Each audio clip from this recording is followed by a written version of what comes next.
आप सभी का स्टडी क्लासेस में स्वागत है। आज हम लोग नागवंशीय शासन व्यवस्था के बारे में पढ़ेंगे। हम लोग पिछले वीडियो में मुंडा शासन व्यवस्था के बारे में हम लोग पढ़ लिए हैं और मुंडा शासन व्यवस्था का ही एक विस्तृत रूप है नागवंशीय शासन व्यवस्था। यह शासन व्यवस्था मुंडा शासन व्यवस्था की नींव पर ही स्थापित हुई है। मुंडा शासन व्यवस्था में हम लोग जानते हैं, यदि आप पिछले का वीडियो नहीं देखे हैं तो प्लीज़ आई बटन पे लिंक दिया हुआ है, आप उसको ज़रूर देख लीजिएगा। तो हम लोग यहाँ पर एक बात देखेंगे कि मुंडा शासन व्यवस्था 4 स्तरीय थी, ठीक है, और ये इसी का विस्तृत रूप है जो हम लोग आज यहाँ पे देखते हैं। तो सबसे पहला काम कि झारखंड में जो राज्य निर्माण की प्रक्रिया जो शुरू हुई वो किसके द्वारा शुरू हुई? तो ऋषा मुंडा के द्वारा, ठीक है। किसके द्वारा शुरू हुई? ऋषा मुंडा के द्वारा। ऋषा मुंडा वो कौन थे? मुंडा शासन व्यवस्था के संस्थापक थे, जिन्होंने सुतिया पाहन को राजा बनाया था। कि मुंडा राज्य का अंतिम राजा कौन था? उसका नाम था मदरा मुंडा। उसके 3 पुत्र थे और एक दत्तक पुत्र थे, लेकिन उसका जो 3 पुत्र थे वो तीनों पुत्र वो बेकार थे। ये जो दत्तक पुत्र था ये बहुत तेज और यशस्वी था, जिसके चलते ये मदरा मुंडा निश्चय किया कि हम अपना राज्य जो है वो फनी मुकुट राय को ही दे देंगे। तो फनी मुकुट राय को ये राजा बना दिया। तो 64 ईस्वी में मुंडाओं की राज व्यवस्था नागवंशियों को हस्तांतरित हो जाती है, और जब नागवंशियों को हस्तांतरित होती है तो फनी मुकुट राय राजा बनता है। तो नागवंश का प्रथम राजा कौन हो गया? फनी मुकुट राय। इसको हम लोग आदि पुरुष के भी नाम से जानते हैं। जब फनी मुकुट राय राजा बना था उस समय में उसके राज्य में कुल 66 परगना थे और उसकी राजधानी थी सुतियांबे। सुतियांबे में वो सूर्य मंदिर का भी निर्माण किया। नागवंशियों ने मुंडा व्यवस्था को विस्तार देने का काम किया, मतलब जैसे व्यवस्था चल रहा था राज व्यवस्था उसी तरीक़ा से वो आगे भी चलता रहा। कब तक? 1585 ईस्वी तक, ठीक है। 1585 ईस्वी में आकर के यहाँ वो व्यवस्था जो है राज व्यवस्था चेंज होता है। हम लोग उसको देखते हैं। तो पहले हम लोग ध्यान देंगे कि मुंडा व्यवस्था में क्या था? 4 स्तरीय था। हातू क्या था? याद होगा, गांव, पट्टी। तो लगभग 20 गांव मिल करके एक पट्टी बनता था। अब कई पट्टी मिल करके पहाड़ा, अब पहाड़ा से ऊपर राज व्यवस्था, राज मतलब हातू, पट्टी, पहाड़ा और राज, ये 4 स्तरीय ये राज व्यवस्था थी मुंडाओं में, ठीक है। हातू का प्रधान कौन होता था? मुंडा। हातू का प्रधान मुंडा। पट्टी का था मानकी, और इसको हम लोग बोलते थे पहाड़ा राजा। और इसका जो प्रधान होता था इसको बोला जाता था राजा या सरदार, ठीक है। ये राज व्यवस्था मुंडाओं में थी। जब 1585 ईस्वी में, तो उस समय में हमारे यहाँ जो शासन काल था वो मुगल काल आ गया था। तो बाबर और हुमायूं उन लोग को फुर्सत नहीं मिला कि अपना विस्तार करे लोग शासन व्यवस्था को। तो अकबर का जब समय आया तो अकबर जो है वो क्या किया कि हमारे यहाँ जो व्यवस्था चल रही थी छोटा नागपुर में, तो छोटा नागपुर की व्यवस्था में उसने अपना टांग अड़ाया और उसको जीतने का प्रयास किया।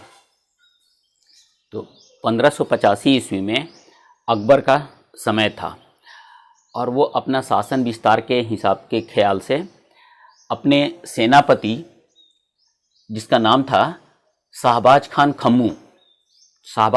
खम्मू को वो छोटा नागपुर खास, ये छोटा नागपुर खास में कौन कौन आता था? तो छोटा नागपुर खास में पुराना रांची, आज का हो गया रांची, खूंटी, उसके बाद पुराना गुमला, तो ये वाला पार्ट हो गया गुमला और सिमडेगा। रांची, खुट्टी, गुमला, सिमडेगा, लोहरदगा,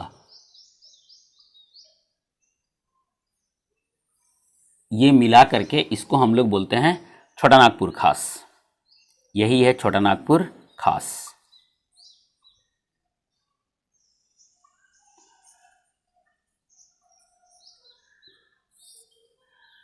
तो ये क्या किया कि जो इसका जो अकबर का जो सेनापति था शाहबाज खान खम्मू, ये छोटा नागपुर खास के नागवंशी राजा, तो उस समय नागवंशी राजा कौन था?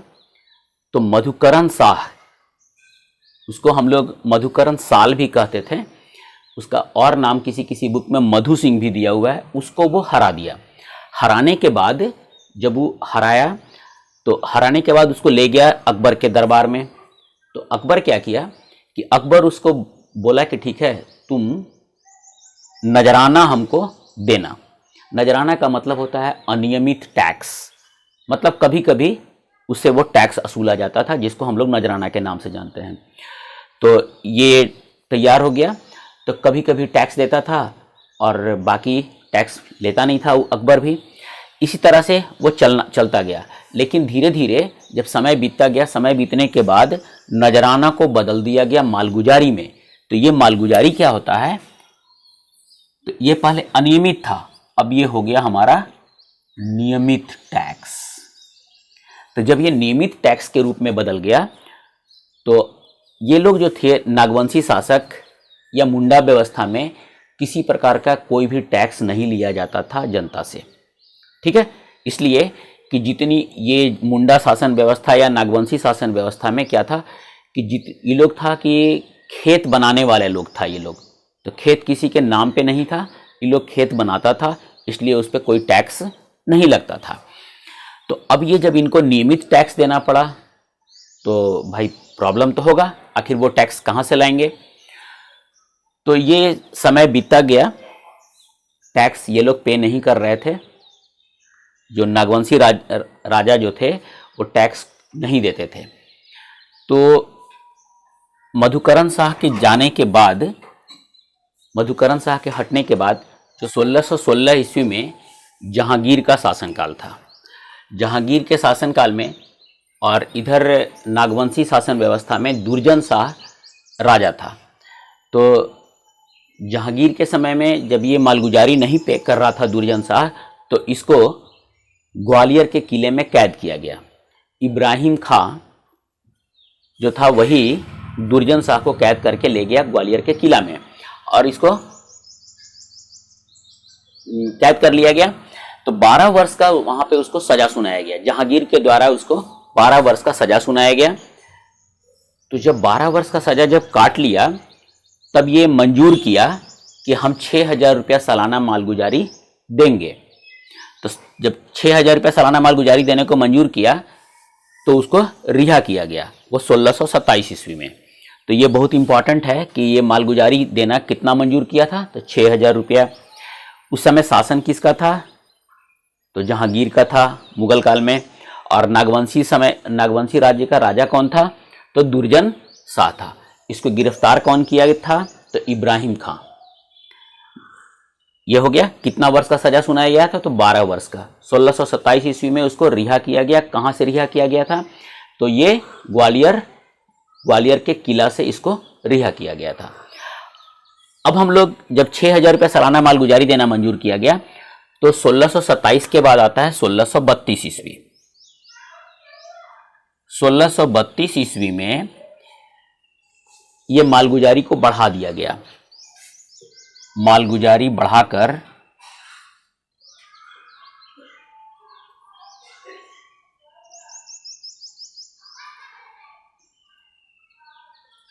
1,36,000 रुपया कर दिया गया।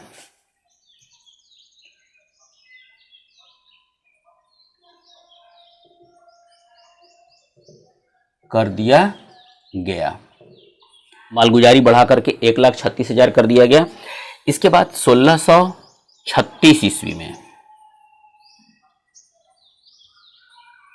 1636 ईस्वी में मालगुजारी बढ़ाकर 1,61,000 रुपया कर दिया गया। तो अब प्रॉब्लम ये हुआ कि जब ये नागवंशी राजा जब टैक्स लेते ही नहीं थे तो टैक्स देंगे कहाँ से? तो ये प्रॉब्लम होने के बाद ये लोग क्या किया कि यहाँ पर जाकर के ये हमारा जो नागवंशी शासन व्यवस्था है ये त्रिस्तरीय होता है। ठीक है, तो यहाँ से 1636 के समय में ये नागवंशी व्यवस्था,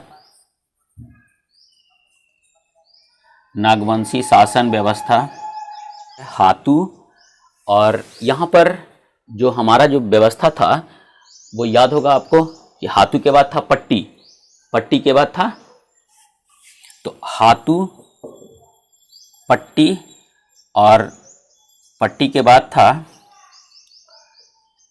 पहड़ा और राज। ये था चतुर्स्तरीय, माने 4 स्तरीय था मुंडा व्यवस्था में।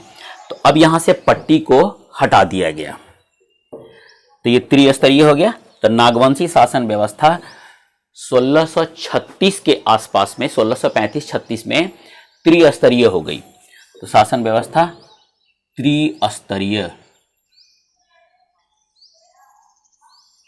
हो गई। हातू, पहड़ा और राज। तो हातू का प्रधान कौन था? ये जस का तस रहा। पहड़ा का प्रधान था मानकी,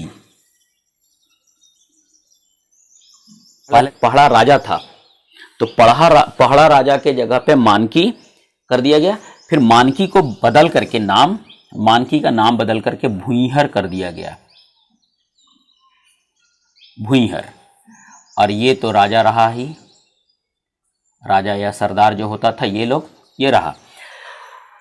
तो यहां जो ये टैक्स जो लगा, जब ये 1,61,000 रुपया हो गया तो टैक्स जब नहीं लेते थे तो टैक्स वसूलने के लिए पहड़ा पे रखा गया मानकी, तो मानकी का नाम बदल करके भूइहर कर दिया गया। भूइहर का काम क्या था?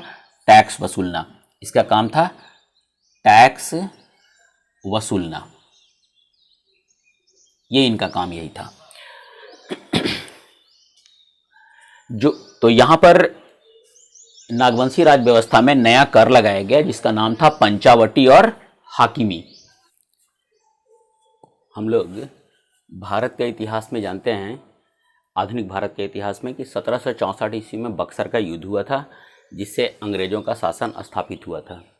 क्लियर है?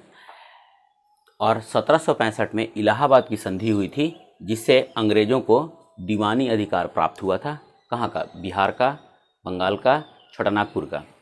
तो वो दीवानी अधिकार जो प्राप्त हुआ हमारे यहाँ, इसी समय अंग्रेजों ने छोटानागपुर क्षेत्र को पटना काउंसिल की व्यवस्था में फोर्ट विलियम के अधीन रखा। क्या किया ये लोग? अंग्रेज लोग जो था छोटानागपुर खास को पटना काउंसिल की व्यवस्था में फोर्ट विलियम के अधीन रखा। ये जो व्यवस्था था, इस व्यवस्था को हम लोग मुखर्जी महाल या मटवारी जी महाल कहा जाता था। इसके बाद हम लोग देखते हैं कि इतना करने के बाद भी इन लोग को टैक्स नहीं मिला। अंग्रेज लोग को जो ये मालगुजारी जो वसूल करना था, ये व्यवस्था नहीं हो पा रहा था, जिसके कारण 1775 ईस्वी में छोटानागपुर के प्रथम सिविल कलेक्टर SG विटले की नियुक्ति की गई। ठीक है, ये नियुक्ति इसलिए की गई थी कि ये मालगुजारी को वसूल सके, लेकिन ये भी टैक्स वसूलने में असफल रहे। इसके बाद 1780 ईस्वी में रामगढ़ हिल ट्रैक्ट के लिए रामगढ़ रेगुलेशन जिला एक्ट के तहत रामगढ़, चतरा और छोटानागपुर खास को मिलाकर एक जिला बनाया गया। ये जो नियमित जिला जो बना, जिसका विशेष पदाधिकारी चैपमैन को नियुक्त किया गया, और रामगढ़ हिल ट्रैक्ट का शासन शेरघाटी से चलाया जाता था। इसके बाद आता है 1793 ईस्वी में लॉर्ड कॉर्नवालिस ने अस्थाई बंदोबस्ती व्यवस्था लागू की, जिससे राजा महाराजाओं का जो राजपाट था वो समाप्त हो गया और राजा महाराजा जो कि है वो जमींदार बन गए। तो जैसे ही जमींदार बने तो ये जो शासन व्यवस्था थी, नागवंशी शासन व्यवस्था, ये यहीं पे समाप्त हो गई। तो 22 मार्च 1793 ईस्वी में अस्थाई बंदोबस्त लागू हो गया और ठीक इसी डेट 22 मार्च 1793 से नागवंशी राजवंश की समाप्ति। अब यहाँ पे प्रश्न उठता है कि कौन कौन राजा हुए और उनकी राजधानी कहाँ कहाँ थी, इससे भी प्रश्न आता है। तो फनी मुकुट राय ये नागवंश के संस्थापक थे। इनकी राजधानी सुतियांबे में है। जब ये स्थापना किए थे तो कितनी कुल परगना थी? 66 परगना थी। प्रताप राय, इनकी राजधानी चुटिया है, ये स्वर्ण नदी के तट पर स्थित है। ये क्वेश्चन आता है कि चुटिया कहाँ स्थित है। इसके बाद है भीमकर्ण, इसकी राजधानी थी इनकी खुखरा। दुर्जन शाह जो बहुत इंपॉर्टेंट है, ये जहांगीर के समय में था, ये दौसा इनकी राजधानी थी। यदुनाथ शाह, इनकी राजधानी पालकोट है। प्रताप उदयनाथ शाहदेव रातूगढ़ और जगन्नाथ शाहदेव भौरों इनकी राजधानी है। एनी शाह सतरंजी, एनी शाही रांची स्थित जो जगन्नाथ मंदिर है, उस जगन्नाथ मंदिर का निर्माण इन्होंने ही किया था 1691 ईस्वी में। और रातूगढ़ जो है ये, या प्रताप उदयनाथ शाहदेव, ये अंतिम राजधानी थी नागवंश की, रातूगढ़। तो यहाँ हम लोग देखें कि ये नागवंशी शासन व्यवस्था में यही चीज़ है। मुंडा शासन व्यवस्था 4 स्तरीय थी, यहाँ पर 3 स्तरीय हो गई। जो मानकी था, मानकी को भूंइहर कहा जाने लगा। भूंइहर क्यों कहा जाने लगा? टैक्स वसूलने के लिए, ठीक है। सबसे पहला टैक्स 6000 रुपया लगाया गया था। मुंडा शासन व्यवस्था और नागवंशी शासन व्यवस्था में कोई टैक्स नहीं लिया जाता था, ये क्लियर है। लेकिन जब दुर्जन शाह को जब ये लोग अरेस्ट कर लिया था, उसी समय में 6000 रुपया कर देने के लिए ये कह के आए कि हम ठीक है, हम ये कर दे देंगे। नजराना किसको कहते हैं, मालगुजारी किसको कहते हैं, ये भी हम लोग जान लिए हैं। नजराना किसको कहते हैं? जो अनियमित टैक्स होता था, और जो नियमित टैक्स हुआ उसको मालगुजारी कहते हैं। तो इस तरह से हम लोग पूरा एक बार वीडियो को आप अच्छे भली भांति देख लीजिएगा, और हम आशा करते हैं कि आपको समझ में आ जाएगा। और यदि आपको अच्छा लगा हो वीडियो तो प्लीज़ लाइक और शेयर ज़रूर कीजिएगा। पूरा वीडियो देखने के लिए बहुत बहुत धन्यवाद।